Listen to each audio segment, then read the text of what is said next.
Washington, D.C., outubro de 2016. Nas semanas anteriores à eleição presidencial dos Estados Unidos, a Wikileaks publicou mais de 20.000 páginas de e-mails pertencentes a John Podesta, o chefe da campanha de Hillary Clinton. Nesses e-mails, foi revelado que Podesta tinha grande interesse em publicar arquivos secretos da CIA sobre OVNIs se Hillary se tornasse presidente. Embora sua candidata tenha perdido a eleição, Podesta, por fim, teve seu desejo realizado.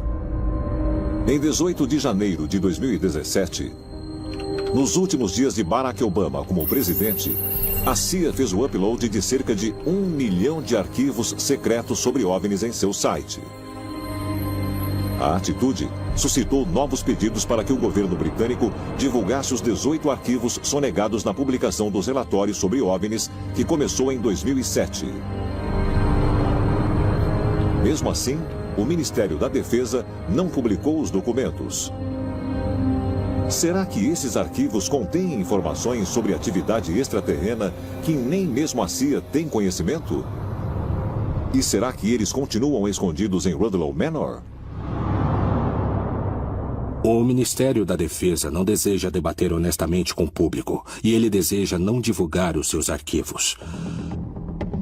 Eu acho que ele não confia em pessoas informadas. Ele não quer uma população informada. Se tivéssemos acesso a todas as informações que o Ministério tem, eu acho que isso apontaria para o fato de que o Ministério da Defesa tem muitas informações sobre vistas de naves extraterrestres. Nós agora sabemos que existem pelo menos 2 casos confirmados de espaçonaves extraterrenas que caíram e foram levadas para Rudloe Manor. Isso inclui a afirmação de Dorothy Kilgallen de que naves caíram durante a Segunda Guerra Mundial e foram levadas para Rudloe Manor. Isso também inclui o incidente nas montanhas de Bury, ocorrido em 74. O Ministério da Defesa negou veementemente que estava envolvido em investigações de OVNIs, mas agora, graças aos documentos divulgados, nós sabemos que o Ministério estava de fato e ativamente investigando esse assunto e que Rudloe Manor era o centro de tudo. Agora que nós descobrimos que até mesmo depois do Ministério ter dito que divulgou todos os documentos, ainda existem 18 arquivos sendo sonegados. Alguma coisa me diz que quando nós abrirmos esses documentos, vamos descobrir que todas as estradas levam a Rudloe Manor.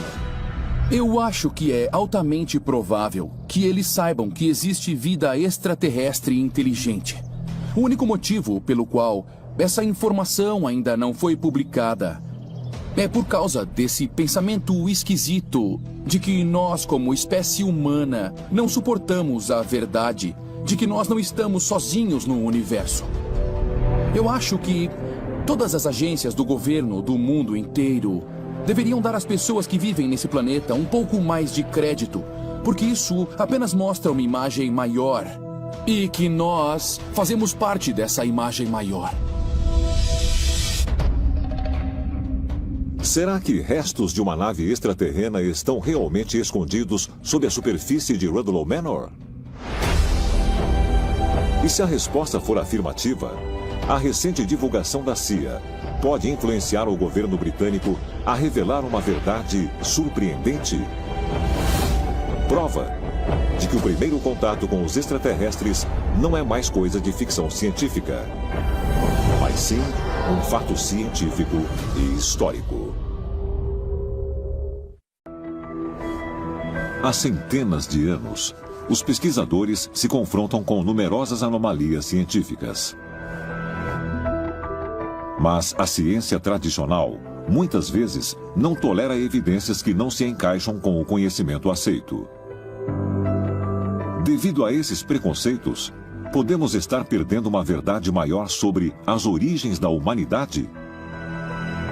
Eu acho que os cientistas precisam olhar essas coisas e, ao invés de descartá-las de imediato, dizer: espere um pouco, talvez não sejamos os primeiros, talvez outra civilização tenha existido, talvez exista uma conexão extraterrestre. Porque claramente temos um mistério aqui e todos estão olhando para o outro lado.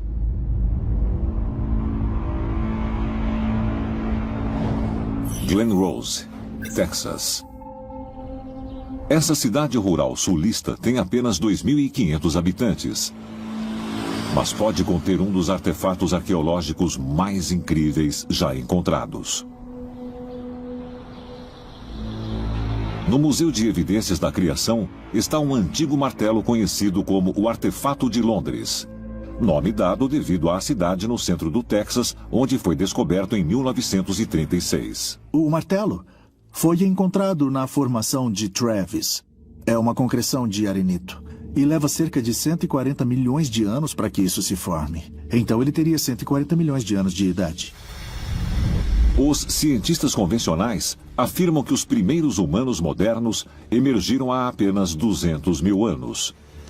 Mas, se for assim, como é possível que tal artefato exista? O martelo foi cientificamente analisado nos anos 80 por 2 laboratórios independentes. A Fundação da Ciência da Criação, baseado na Austrália, e o Laboratório Memorial Battelli, em Columbus, Ohio. Incrivelmente, ambos concluíram que o martelo pode ter, de fato, mais de 100 milhões de anos. Parte do cabo está começando a passar por um processo chamado qualificação, quando você tem material inorgânico e material orgânico se transformando em carvão. Isso é algo que não pode acontecer no prazo de, digamos, 100 anos.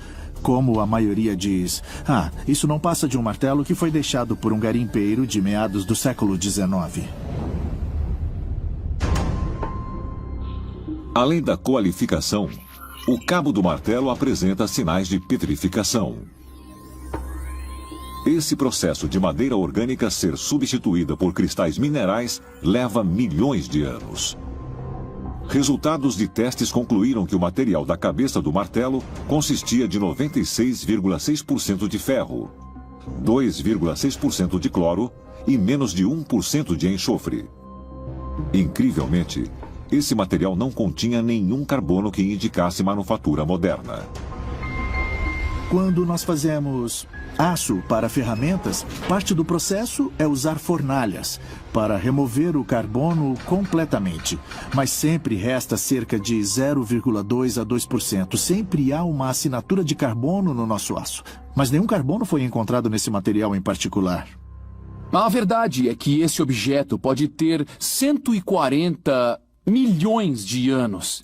E, obviamente, essa é uma proposta absurda. Se você pensar que os arqueólogos modernos sugerem que nós só existimos há cerca de 10 mil anos criando coisas com nossas próprias mãos. Então, isso entra na categoria de artefatos do tipo deslocado. Artefatos que não deveriam existir. Se o martelo de Londres realmente remonta a mais de 100 milhões de anos, como os dados sugerem, essa descoberta teria que reformular fundamentalmente nosso entendimento do desenvolvimento humano no planeta Terra. Embora a ciência convencional descarte de modo geral o conceito de reencarnação, instituições acadêmicas importantes como a Universidade da Virgínia, Universidade Duke e a Universidade da Colômbia Britânica têm departamentos inteiros dedicados a esse estudo. E de acordo com a pesquisa deles, um conjunto crescente de provas sugere que a capacidade de algumas pessoas de lembrarem vividamente de sua vida passada possa, de fato, ser uma ocorrência real. Temos milhares de registros. Então, nós temos de perguntar se existe alguma coisa por trás disso. Existem estudos feitos sobre esse tema. E eu pergunto, quanto tempo levará para a ciência convencional concordar com a ideia de que alguma coisa acontece conosco depois da morte?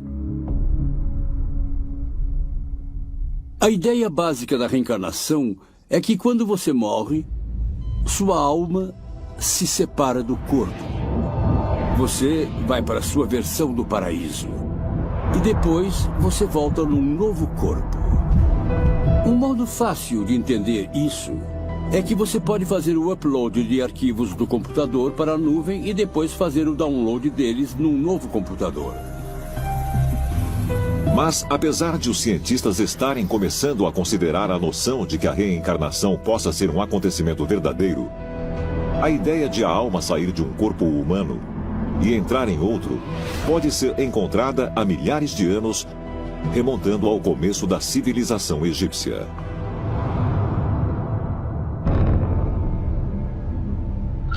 Turim, Itália. Em exibição no Museu Egípcio está o Papiro de Turim, também conhecido como Cânone Real de Turim, que data do século XIII a.C. O papiro contém uma lista detalhada dos faraós egípcios antigos, remontando ao começo da civilização egípcia. Encontramos as linhas do tempo com o nome de todos os reis, mas os 2 primeiros grupos de nomes desta lista são de deuses, os deuses do Egito, os quais os egípcios acreditavam que governavam antes dos faraós. Embora os estudiosos aceitem totalmente a cronologia do governo do faraó Menés em diante, eles descartam o tempo anterior ao seu reino por volta de 3000 a.C., uma época quando esses supostos deuses governavam o Egito. Um dos primeiros nomes encontrados nessa lista é o do deus Osíris.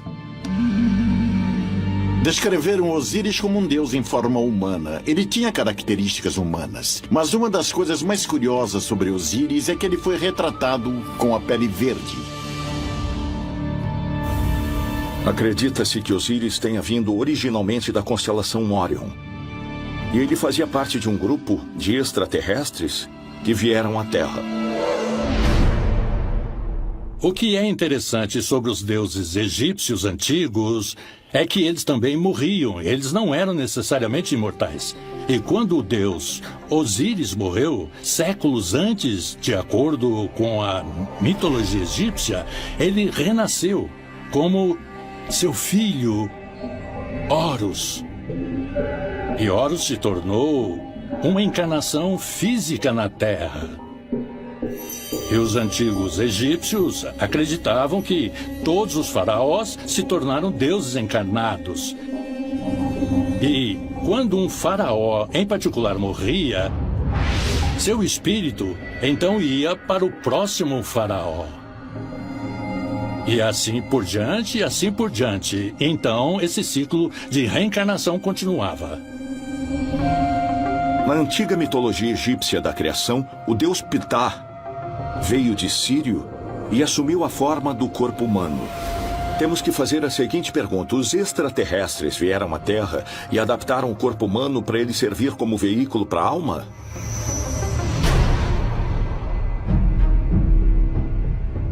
Se as histórias dos deuses egípcios encarnando nos corpos humanos são verdadeiras, todos os humanos possuem almas que foram passadas de geração a geração, desde o começo da humanidade, e que podem ter vindo de fora da Terra? Talvez mais pistas possam ser encontradas ao examinar estudos de casos recentes sobre vidas passadas que os cientistas também acham que são extraordinários demais para descartar. Charlottesville, Virgínia, 1967. O psiquiatra renomado Dr. I.A. Stevenson inaugurou a divisão dos estudos da personalidade na Universidade da Virgínia, tornando-a, assim, uma das primeiras instituições educacionais a fazer pesquisa séria sobre o estudo da reencarnação. Durante seus 40 anos de carreira, o Dr. Stevenson estudou extensivamente mais de 3.000 casos de indivíduos que relatavam ter lembranças da vida passada. E ele conseguiu validar objetivamente as afirmações feitas em incríveis 1.200 casos. O trabalho de Ian Stevenson é excepcionalmente digno de crédito. Estão meticulosamente documentados exemplos de fatos que sugerem a reencarnação. E o que torna um caso convincente é quando a pessoa tem conhecimento específico que ela não poderia ter.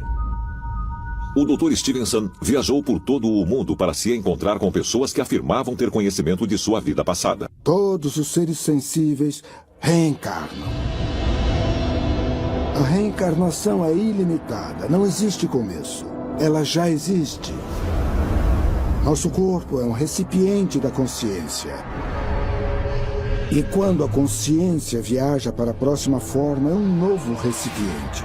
Você não necessariamente renasce como ser humano, renasce como animal ou qualquer ser sensível.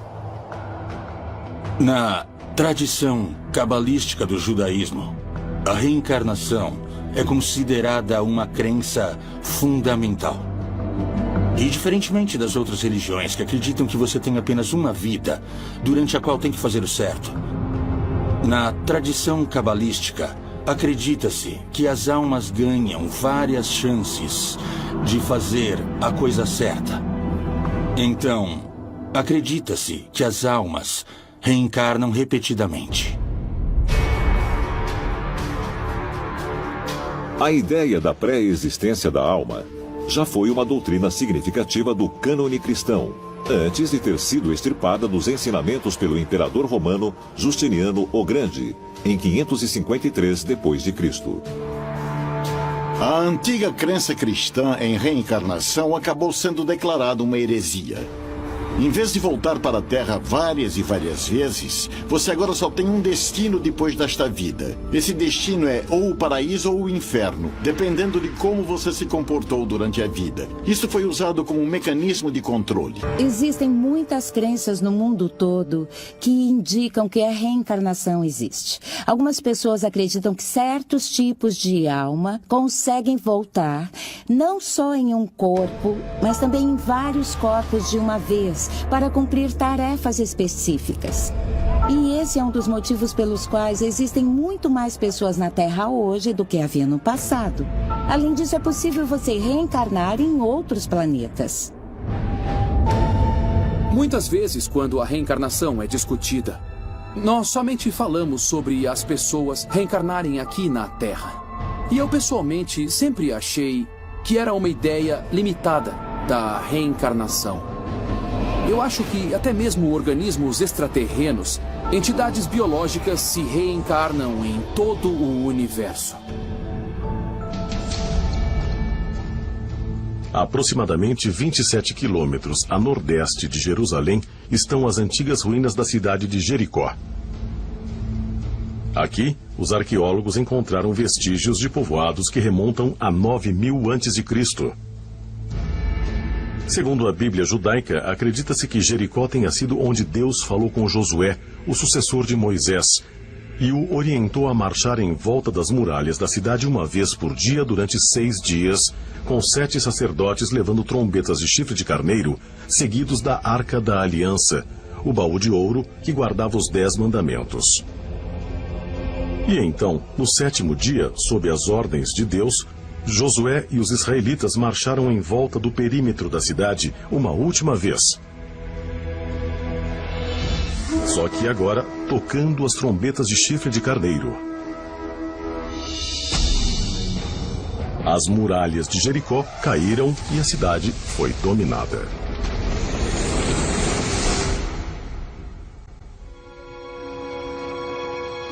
No Antigo Testamento, vemos descrições muito claras em Josué 6 sobre o shofar, que é descrito como uma trombeta que foi usada na Batalha de Jericó para fazer as muralhas ruírem.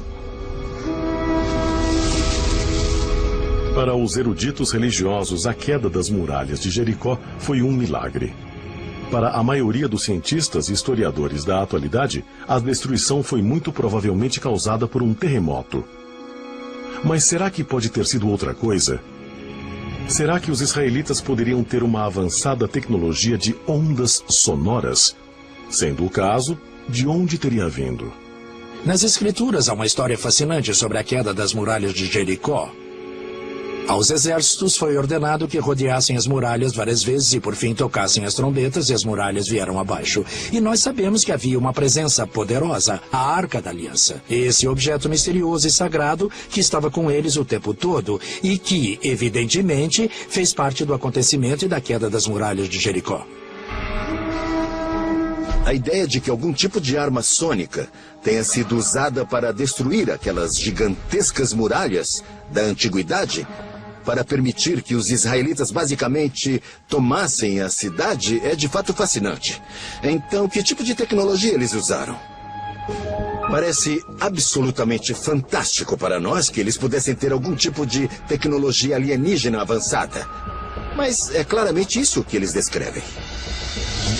Há pouquíssimas dúvidas de que a Arca da Aliança era uma arma. Ela é descrita como uma arma mencionada quando os israelitas estavam indo para Canaã e tiveram que passar por Jericó.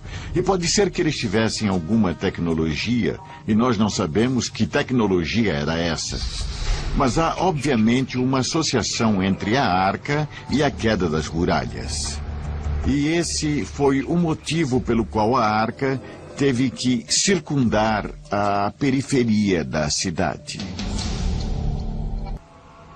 Segundo os cientistas, Moisés e os israelitas adquiriram uma fonte de energia sobrenatural no Monte Sinai. Essa poderosa fonte de energia foi depois armazenada na Arca da Aliança e teria fornecido a quantia de energia suficiente para amplificar as trombetas de Josué, tornando-as poderosas armas sônicas. O que é interessante na Batalha de Jericó é que esse uso específico do shofar parece claramente ser a mesma coisa que temos visto na tecnologia de partículas de raio de luz, na tecnologia do raio da morte e na tecnologia do relâmpago. Parece muito óbvio, mais uma vez, que havia uma tecnologia extraterrestre que os povos antigos tinham à disposição para poder usar quando necessário em campanhas militares. Mas mesmo que os israelitas possuíssem algum tipo de tecnologia extraterrestre avançada, será que o som amplificado das trombetas de carneiro poderia realmente derrubar muralhas de pedra? As últimas pesquisas no campo da acústica física indicam que essa é uma clara possibilidade. Jericó, a queda das muralhas. Se você disser que isso aconteceu, provocado pela acústica, provocado por som... Bem, a possibilidade tem que ser que de alguma forma houve uma ressonância nessa muralha. Pode não ter sido na muralha inteira, pode ter sido em alguns dos materiais estruturais. Quando a ressonância acontece, a amplitude fica bem grande. E sim, pode destruir praticamente qualquer coisa, porque o que a ressonância faz é armazenar enormes quantidades de energia e você vai alimentando-a, e uma hora ela destrói tudo. Quando você quer conhecer a força do som, é preciso entender o básico, que o som é uma onda de pressão. E tudo vai depender da quantia de energia que você colocar na onda sonora. E se essa onda de pressão em particular que você gerar vai se unir ou impactar aquilo que você quer destruir.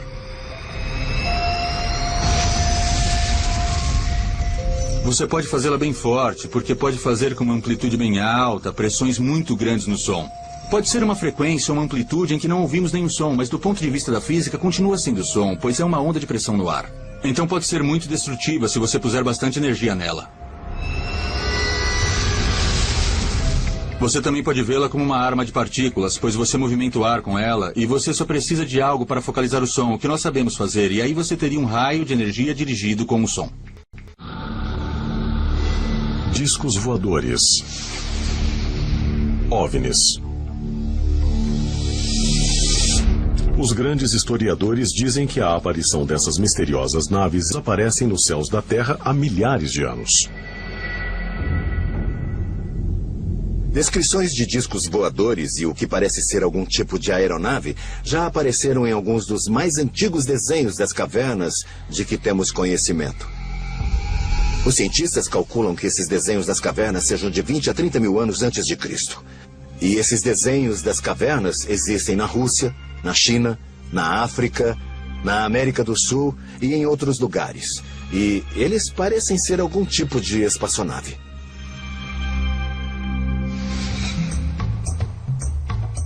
Podemos analisar as antigas inscrições sumerianas da Babilônia e vemos realmente alguns discos. E vemos a mesma coisa no Egito, onde há discos redondos saindo deles. Isso com que estamos lidando são provavelmente discos voadores que eram vistos no espaço. Guatemala, América Central. Segundo a maioria dos grandes estudiosos e arqueólogos, os primeiros povoados da humanidade nesta região são de mais de 14 mil anos atrás. Aqui são encontrados inúmeros artefatos antigos, e entre eles está este. A figura de um homem deitado dentro do que parece ser o casco de uma tartaruga. E quando eu perguntei aos arqueólogos locais o que era aquilo, eles disseram sem a menor hesitação: bom, essas, segundo a lenda, são as tartarugas voadoras gigantes que voavam na Guatemala. Entre as referências que eles tinham, conseguiram utilizar a tartaruga como o melhor exemplo do que eles podem ter visto do que os deuses usavam para voar. Do outro lado do mundo, em 329 a.C., o governante grego Alexandre o Grande planejou a invasão da Índia. Mas, segundo textos antigos, seu exército foi supostamente bloqueado por um estranho ataque do céu. Quando o exército de Alexandre estava se preparando para cruzar o rio Indo e invadir a Índia, de repente, no céu, surgiram alguns discos voadores. E eles começaram a bombardear os elefantes de guerra que eram parte do exército de Alexandre. E o que esses discos voadores fizeram foi causar uma debandada entre os elefantes de guerra de Alexandre, que saíram correndo, enlouquecidos, no meio do exército, destruindo os acampamentos e tudo mais. E depois disso, os generais de Alexandre o procuraram e disseram: não, nós não vamos invadir a Índia agora. Agora chega. Nós vamos retroceder. E esse foi o fim dessa campanha de guerra. Mas seja na antiguidade ou muito mais recentemente, os supostos discos voadores são frequentemente descritos como não sendo afetados pela gravidade nem pelas leis básicas da física. Sabe, eu sei que as pessoas que já viram naves extraterrestres nos tempos modernos disseram: mas como ele pode estar fazendo isso? Por exemplo, ele está voando no céu e indo a 30 mil quilômetros por hora. E faz uma curva à direita sem desacelerar. Isso não é possível usando uma aerodinâmica normal. Quando jatos eram enviados atrás de discos voadores, os discos eram descritos como, de repente, virando em ângulos fechados, com super velocidades e simplesmente sumindo no que pareciam manobras acrobáticas impossíveis. Isso pode ser explicado como o tipo de tecnologia que eles utilizam, que é com controle de gravidade. Isso é gravidade artificial. E quando você está dentro de um campo gravitacional que você mesmo está criando em volta da sua nave, a gravidade da Terra não exerce força sobre você. Mas apesar de a propulsão de aeronaves por meio de manipulação gravitacional estar além dos limites da nossa atual tecnologia, muitos cientistas alegam que isso é teoricamente possível. O interessante é que temos exatamente as mesmas descrições nos textos antigos e também nas tradições orais, em que sempre que esses deuses, entre aspas, apareciam, havia muita fumaça, muito fogo, muito barulho e o chão tremia. Quando os foguetes estão decolando, é melhor você se afastar, é melhor sair da frente. E isso aparece muito nas antigas lendas também, quando os deuses chegavam e partiam. Podiam muito bem ser só esses foguetes ou outros veículos aeroespaciais aterrissando e decolando e fazendo muita fumaça e barulho. Quando você está lidando com esse tema e olha a literatura antiga, você tem que olhar pela perspectiva de como era essa experiência em uma civilização sem nenhuma base para entender a ciência e tecnologia. E eu acho que na antiguidade muitas pessoas viram alienígenas. Só que eu acho que a maneira como esses eventos eram relatados era em metáforas, de forma que fizesse sentido para eles. Na China, por exemplo, existem as histórias de dragões voando pelos ares. Eles fazem muito barulho e sai muita fumaça deles e fogo, como um foguete. O primeiro imperador da China chegou em um dragão flamejante, com fumaça e fogo. E sempre que esse dragão aparecia, o chão tremia E todos ficavam com medo e se jogavam no chão. Agora, é claro que não era um dragão de natureza biológica, um ser vivo, mas uma máquina mal interpretada. Se você observar os deuses gregos, todos eram descritos voando em carruagens de fogo. Bom, uma carruagem de fogo para mim claramente parece muito algum tipo de foguete, provavelmente queimando os motores enquanto aterrissava em algum lugar da Grécia Antiga. No Antigo Testamento, eles falam sobre uma fornalha reluzente como a glória de Deus. Quando esses deuses da antiguidade resolviam descer do céu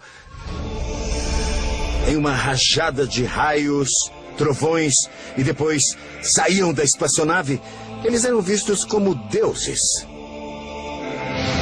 Esses alienígenas da antiguidade tinham uma tecnologia fantástica disponível. Uma tecnologia que devia parecer mágica para nossos ancestrais primitivos. E quando essa gente descia do céu com suas avançadas armas de energia, eles pareciam deuses para nossos ancestrais da antiguidade.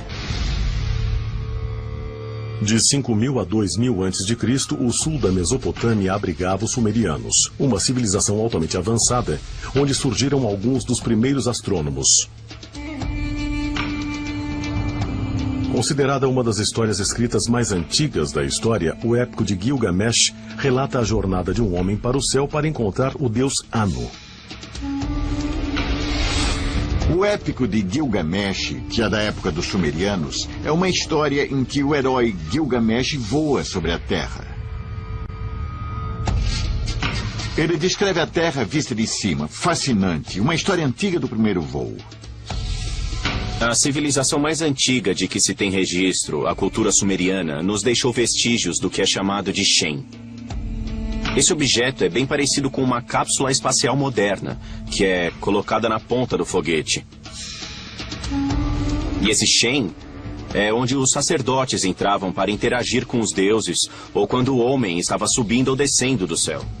Então é um termo muito interessante, usado em uma cultura que existiu em 3.800 a.C. e bate claramente com as descrições de um foguete moderno. Será que o homem da antiguidade pode ter tido um entendimento surpreendentemente sofisticado do que hoje chamamos de propulsão de foguete?